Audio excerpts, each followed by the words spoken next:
Welcome to கலாஸ் கரைவேல். எல்லாரும் நல்லா இருக்கீங்களா? இன்னைக்கு நான் வந்து அருமையான ஒரு ரெசிபியுமா வந்திருக்கேன். அது என்னன்னா சின்ன வெங்காயம் வச்சு பண்ண போகிறோம். இந்த சின்ன வெங்காயம் வச்சு பண்ணக்கூடிய இந்த ரெசிபி வந்து உங்களுக்கு சீக்கிரமாக கெட்டு போகாது.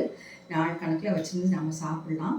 அது வந்து இந்த ஒரு சைட் டிஷ் இருந்தால் மட்டுமே போதும், நாம் சாப்பிட்றதுக்கு ரொம்ப அருமையாக இருக்கும். ஓகே, கரெக்டாக இந்த வீடியோ ஃபுல்லாக பார்த்து நீங்கள் ட்ரை பண்ணி பாருங்கள். அப்போ நான் இன்றைக்கி பண்ண போகிறது என்னென்னா, இந்த சின்ன வெங்காயத்தை வச்சு இந்த மாதிரி அருமையான ஒரு ரெசிபி தான் பண்ண போகிறேன். சூப்பர் டேஸ்ட்டாக இருக்கும்.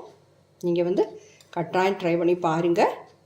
சாத்து கூட, அது மாதிரி தோசை, சப்பாத்தி எல்லாத்துக்கூடையும் சாப்பிட்றதுக்கு ரொம்ப அருமையான ரெசிபி. வாங்க பார்க்கலாம். இன்றைக்கி நாம் பண்ணக்கூடிய ரெசிபி என்னென்னா, ரொம்ப டேஸ்டான ஒரு ரெசிபி. இந்த சின்ன வெங்காயத்தை வச்சு பண்ண போகிறோம். நான் 2 கப்பு சின்ன வெங்காயம் எடுத்துருக்கிறேன். பாருங்கள், இந்த மாதிரி அளந்து பார்க்கும்போது 2 கப் இருக்கும். இது வந்து ஒரு குக்கர் எடுத்துகிட்டு இந்த குக்கரில் சேர்த்துடலாம். நல்லா வாஷ் பண்ணி வச்சுருக்கிறேன். இப்போ அதை வந்து சேர்த்துட்டேன். அப்புறம் வந்து ஒரு 10 பல் பூண்டு அதையும் சேர்க்குறேன். சேர்த்துட்டு அது கூட வந்து கொஞ்சமாக மஞ்சத்தூள் சேர்த்துக்கலாம். பாருங்கள், கொஞ்சமாக மஞ்சத்தூள் சேர்க்குறேன். சேர்த்துட்டு கொஞ்சம் தண்ணி சேர்க்கலாம். கொஞ்சமாக தண்ணி சேருங்க, நிறைய வேண்டாம். ஆனால் கொஞ்சம் தண்ணி வேணும். நம்மளுக்கு அது வெந்தாலும் அதில் கொஞ்சம் தண்ணி கிடைக்கணும். கொஞ்சம் சேர்க்குறேன், போதும். எல்லாத்தையுமா நம்ம கிளறியாச்சு. இதை வந்து கேஸ் ஆன் பண்ணி வச்சுட்டு கேஸ் ஆன் பண்ணி வச்சுட்டு ஒரே ஒரு விசில் வரட்டும். வந்ததுக்கப்புறம் அந்த ஸ்டீம் எல்லாம் போனதுக்கப்புறம் நம்ம திறக்கலாம். ஓகே, பாருங்க, கேஸ் ஆன் பண்ணி வச்சாச்சு. ஒரு விசில் வரட்டும். அதுக்காக நான் வந்து ஒரு நெல்லிக்காய் சைஸில் புளி எடுத்து ஊற வச்சுருக்கிறேன். அதுக்காக நான் ஒரு கடாய் சூடு பண்ண வச்சுருக்கிறேன். இதில் வந்து கொஞ்சம் நல்லெண்ணெயை சேர்த்துக்கலாம். நல்லெண்ணெய் வந்து ஒரு 2 டேபிள் ஸ்பூன் சேர்த்துக்கலாம். சூடாகட்டும். எண்ணெய் வந்து சூடாகிடுச்சு.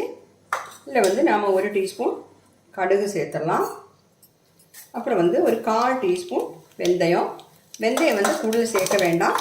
ஒரு 2 பிஞ்சு சேர்த்தா கூட போதும். அப்புறம் வந்து ஒரு 2-3 காஞ்ச மிளகாய். வெந்தயம் வந்து கம்மியாக போட்டுக்கோங்க, 2 பிஞ்சு சேருங்க. காஞ்ச மிளகாய் போட்டாச்சு. கொஞ்சமாக கருவேப்பிலை சேர்த்துடலாம். இது கூட வந்து 2 பச்சை மிளகாவும் சேர்க்குறேன். சேர்த்துட்டு எல்லாமே கிளறி விட்டுடலாம்.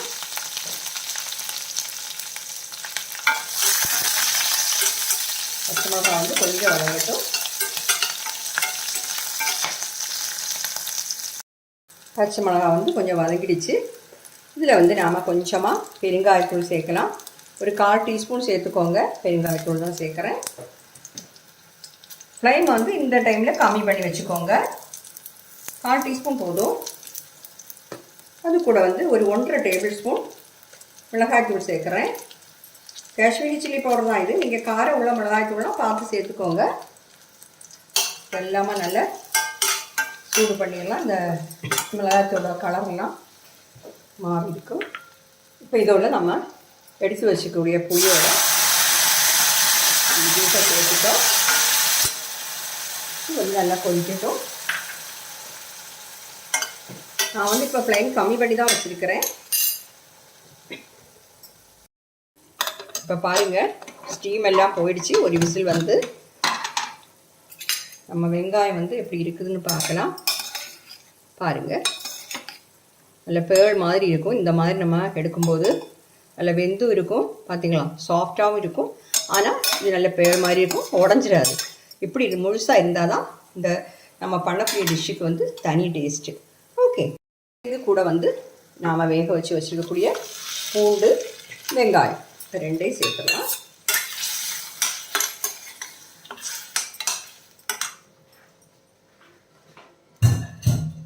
நம்ம உப்பு சேர்க்கலை, இனிமேல் தான் நம்ம உப்பு சேர்க்கணும். ஏன்னா முதல்லையே உப்பு சேர்த்து நம்ம வேக வச்சோன்னா இந்த வெங்காயம் வந்து இப்படி முழுசாக கிடைக்காது, உடஞ்சிடும், நல்லா வெந்துடும். அதனால தான் உப்பு சேர்க்கலை முதல்ல.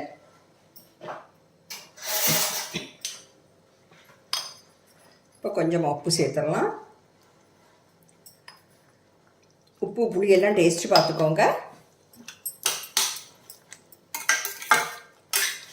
இப்போ வந்து இப்படி கலரெல்லாம் ஒன்றும் ஆகாது. மீடியம் ஃப்ளேமில் வச்சுக்கோங்க.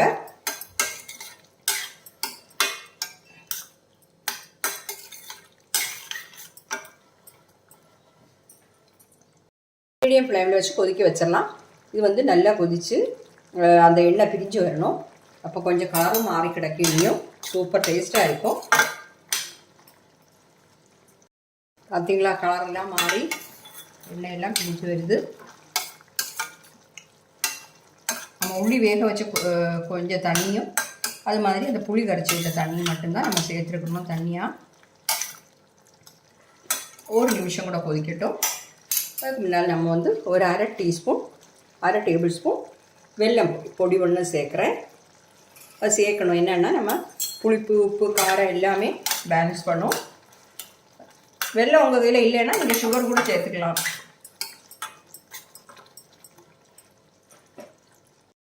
பாருங்கள், ரெடி ஆகிடுச்சு. நான் வந்து ஃப்ளேம் ஆஃப் பண்ணுறேன். பாருங்கள், நம்ம சின்ன வெங்காயம் வச்சு பண்ண ரெசிபி வந்து சூப்பர் டேஸ்ட்டாக இருக்கும். இந்த மாதிரி கிடச்சிருக்கு. இது வந்து 2-3 நாள் வச்சு நீங்கள் சாப்பிடும்போது இன்னும் டேஸ்ட்டாக இருக்கும். ஓகே, இது நம்ம வந்து ரெடி பண்ண உடனே சாப்பிட்றத விட நீங்கள் காலையில் வச்சிங்கன்னா மத்தியான சாப்பாட்டுக்கு எடுத்தால் நல்லாயிருக்கும். ஒரு 3-4 மணி நேரம் வச்சுருந்து நம்ம எடுத்து சாப்பிடும்போது இன்னும் அந்த காரம் அந்த புளிப்பு எல்லாமே வெங்காயத்தில் இறங்கி அது வந்து ரொம்ப நல்ல டேஸ்ட்டாக அருமையாக இருக்கும். ஓகே, இப்போ கட்டாயம் நீங்கள் ட்ரை பண்ணி பாருங்கள். இது சாத்து கூட மட்டும் இல்லை, சப்பாத்தி கூட தோசை கூடலாம் சாப்பிட்றதுக்கும் ரொம்ப அருமையான ஒரு டிஷ்ஷு தான். ட்ரை பண்ணி பார்த்து உங்கள் ஃபீட்பேக்கை தெரியுங்க. Okay, thank you.